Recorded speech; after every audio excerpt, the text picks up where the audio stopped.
All right, we're going to talk about the three biggest mistakes people make on keto, and these are huge. These are big mistakes, but I actually am going to double it. I'm going to do 3 and 3. What do I mean by that is there's 3 big mistakes people make in any transformation and health endeavor, and then there's the 3 mistakes they make specifically on keto, and I think they both apply. Just subscribe below if you want all the updates when we upload the newest videos on keto, health, wellness, vitality. Check it out. Come join us. So the first one is expectations. People expect their body to respond a certain way quickly, because for whatever reason, they just think like, oh, why is it not working for me? Be patient. It took you 20 years to get here. It's going to take some time to undo it.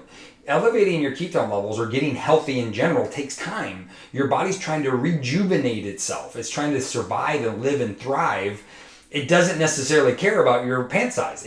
That's irrelevant to the human species as a survival, as a civilization of reproducing and living an abundance of life. So be patient. Expectations will absolutely murder your results, but also have them, meaning go after them, have goals, have desires to go work towards, but then be patient on how quickly it ultimately goes. Okay, that's number one. Number 2 is the comparison game, comparing yourself to somebody else. It's a big mistake it makes in all levels of life. You're in a different place. Metabolically, you may be built different. My wife and I are different people. If I ate like my wife, I'd be 300 pounds. We're different, so I can't compare my goal and her journey the same, my results. I don't care if it's family members. Our daughter and our son are built differently. They will respond differently metabolically. They cannot eat the same way to get the same results. Guaranteed, they're metabolically different. So be careful. Don't just say because your sister did, and it doesn't work that way. My brother and I are metabolically different. He's pansy, not very strong. I'm just kidding. He's more built for endurance. I'm built for power. We're built differently. So metabolically, we're going to get responses. So comparison game will be a nightmare for you. And the last thing is toss that damn scale. Get rid of the scale. It is a nightmare. It'll mess you up and it'll put you in a tailspin. The scale is one variable of measurements that will get you results. One. And that's it. You can measure body fat. You can measure. The scale doesn't measure your hair. It doesn't measure your skin. Doesn't measure your bone density. Doesn't measure your muscle mass. Doesn't measure how much water you're holding that you have in your system. How much you wasted.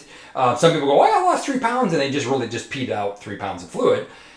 It's a variable. So now you're happy, but then you hold the fluid the next day and you're pissed off and you're sad. It doesn't measure if you're holding feces and you're not eliminating effectively through your bowels. It doesn't measure those things, but yet you have an emotional tie to it, so let it go. Measure yourself, weigh yourself once a month, and embrace the journey of putting a health plan together to get results. And keto is a great tool for that. But these are the 3 biggest mistakes people make on keto itself specifically. The number 1 biggest mistake people do on keto is they're not drinking ketones. They're trying to do the diet perfect. The ketogenic diet is a well-formulated diet. It takes 6 months to a year to really master that diet. And anybody that tells you that you can do it faster didn't master it yet. Because the diet is about a continuous process. To get major health goal long-term results, you got to be on it consistently for a long period of time. It's not something you just do for a weekend or a month or here and there. If you really want to change your life and get healthier, you want to continue that journey. So it is god-awfully awful hard diet to do. So drink your ketones every day. Get ketones in your system so that you can then figure out your diet through the journey. So we can teach people way faster because you already have the ketones elevated. So that's the number 1 biggest mistake people make is they're not drinking ketones with it. And anybody who wants to come after me on that one, let's go. It's helped very few people over 15 years or help millions of people over 5 years change their life. Like the math doesn't make sense. Yes, 15 years I helped 2,000 people live better through teaching low-carb, keto-friendly, keto-style lifestyle.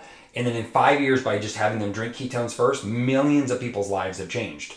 It's a simple answer. That is the number 1 biggest mistake what people are doing trying to do keto. Because most likely you won't stick the diet longer than a year anyway. You're going to revert back to some modification and lose the elevation of ketones, which is the key to the ketones themselves. The second biggest mistake people make on ketones and ketosis is that they don't understand the ratios, the carb fat protein ratio, right? And everybody's going to be a little different. The original ketogenic diet was very, very high fat, low protein, and almost no carbs at all.